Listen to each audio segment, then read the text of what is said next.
All right, take a look at some of the technology names, of course, that we know so well. Some of the largest companies that exist in the world in terms of their market value right there. Apple, Microsoft, and Amazon, certainly Facebook and Alphabet. That's it. That's the top five. That's right there. And many poised to open at a record. You know, yesterday, Jim, right after trading got started, you did say watch for Apple and Amazon breaking out. It was a good call, particularly Amazon, which just galloped ahead yesterday. Well, I mean, look, that was a very big win that they got from the Jedi. Yeah. But also, I think that there was, if you take a look at the stock, there was some belief that when Bezos stepped down, Jassy gets it, that there's that we should be concerned about it. And I said it was nonsense from the beginning, just because I had Jassy on Mad Money. He's about the customer. That's what you want in all these companies. Apple, about the customer. I think that these companies are uniquely customer focused, not bottom line focused, because frankly, when Amazon Web Services cut its price some 40 times, that doesn't help the bottom line. But what it does do is make it so that the volume, they can actually make that up in volume. They are the superior mousetrap. And I do. The revenue growth for that business, and I think $13.5 billion in operating income. I mean, put a multiple on that. How about the advertising? Where do you end up? Billion. I know. I mean, advertising. Now, there'll be a point where advertising is a problem. Yes. Because people are beginning. I mean, I was going back and forth with Wilf yesterday. We have all made mistakes, ordered too much or ordered the wrong thing. I mean, it's very easy to order the advertising one because you don't realize. No. Yeah. You don't. But advertising is an important revenue component and very high margin for Amazon. Huge.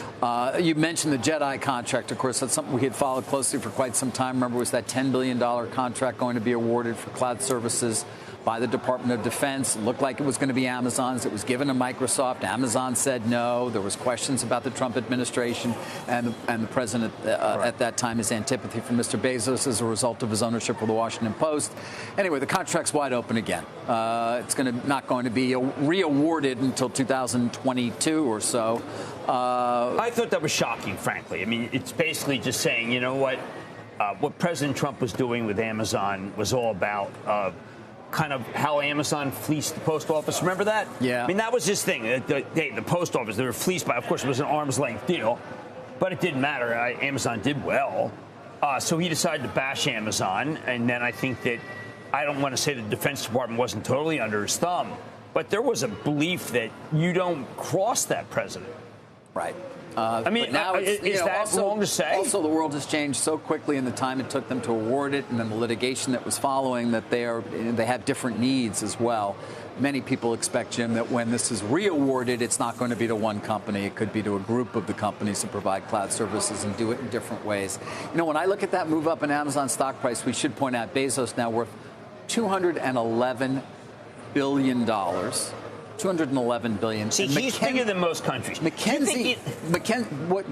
it's also good for is philanthropy, because his ex-wife, Mackenzie Scott, who gave away $8 billion last year or in the last calendar year, when her net worth went up by almost $3 billion yesterday. David, before you were born, there was a show called Millionaire.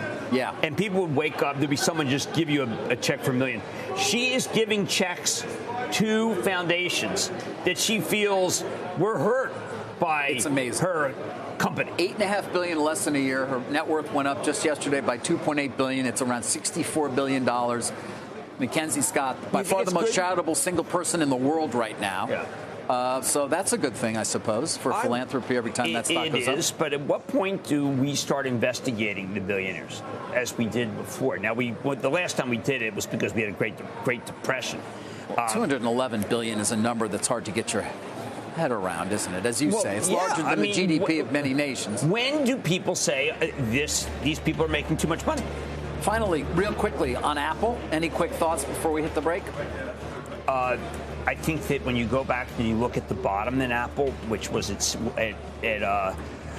16, I would say that you read, and what you find out is that at 116, there were many analysts, including especially Tony Sacconaghi, I'm going to bring this up on tonight's Mad Money, who just said there's nothing ahead. And there was big short position. People felt there was a Nikkei daily piece saying that there's not enough demand for the 5, for version 5. So there was a series of negative articles, none of which proved to be true. And this is the seasonally strong period. More important, David, have you noticed that Apple, Nike, and Starbucks, those are the three Chinese stocks? Well, why do the Chinese approve of those companies? It's a good question. Yeah, it is. A lot of jobs. Shepard Smith here. Thanks for watching CNBC on YouTube.